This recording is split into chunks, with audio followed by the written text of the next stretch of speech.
Bonjour à tous. Paracha de cette semaine s'appelle la Paracha Vayera, la révélation de Dieu à Abraham suite à l'ordre qu'il a reçu à la fin de la semaine dernière, de se circoncire à l'âge de 99 ans, ainsi que de circoncire tous les membres de sa famille, en commençant par Ishmaël, son fils, à l'âge de 13 ans, Yitzhak à l'âge de 8 jours, et le reste des membres de sa famille et de son entourage.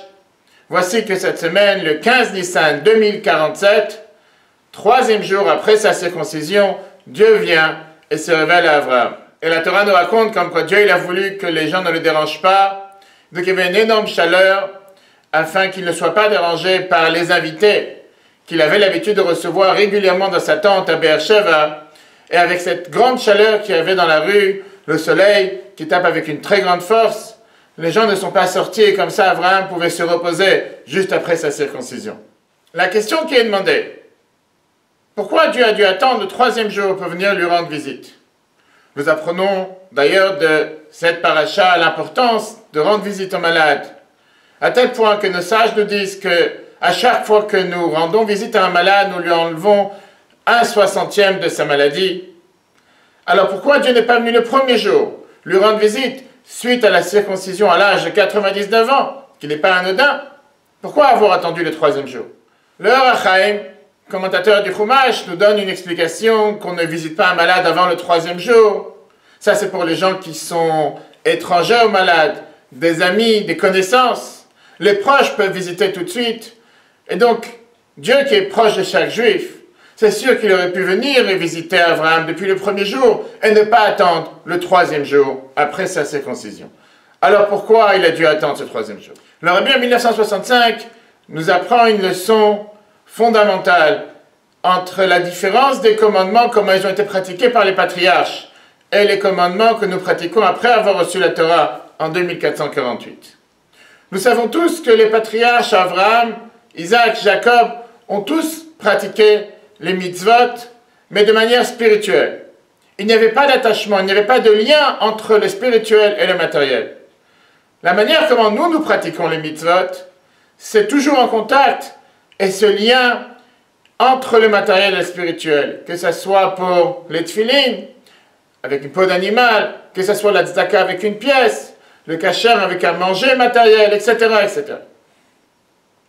Alors que les patriarches, toutes les mitzvot qu'ils ont fait, c'était des mitzvot de manière spirituelle. Ils n'avaient pas un contact avec quelque chose, un objet matériel, et la sainteté ne prenait pas place dans quelque chose de matériel. Ça restait totalement séparé. La seule et unique mitzvah que les patriarches ont fait avec un objet matériel, c'est bien la circoncision, qui a été fait avec un objet matériel. Et pourquoi? Puisqu'aujourd'hui, les mitzvot que nous faisons, même si nous les faisons grâce aux commandements que nous avons reçus, au don de la Torah, ils prennent leur force à cause des mitzvot que nos ancêtres ont pratiqués depuis le début des temps. Et donc il fallait qu'il y ait une certaine ressemblance, au moins dans une mitzvah, entre la manière dont eux ils ont accompli les mitzvot et comment nous les accomplissons aujourd'hui. Et cette ressemblance se trouve dans la mitzvah de la circoncision, qui était la seule qu'ils ont fait avec un objet matériel. La manière comment Dieu attend de nous de faire les mitzvot, c'est de les faire de manière naturelle, de ne pas dépendre de miracles. On ne cherche pas de difficultés, on ne cherche pas de complications. On cherche à pouvoir faire ce que Dieu demande de nous de la manière la plus naturelle, la plus facile possible. Mais quand parfois une difficulté arrive, nous confrontons cette difficulté. Nous allons tout faire pour faire ce que Dieu attend de nous, même s'il y a une certaine difficulté. Quand on parle de la mitzvah de la circoncision, bien sûr que Dieu aurait pu faire un miracle, que dès le premier jour, la personne qui a fait une circoncision, automatiquement il est guéri, de manière miraculeuse. Mais ce n'est pas la manière dont Dieu attend de nous de faire les mitzvot. Il y a les voies naturelles.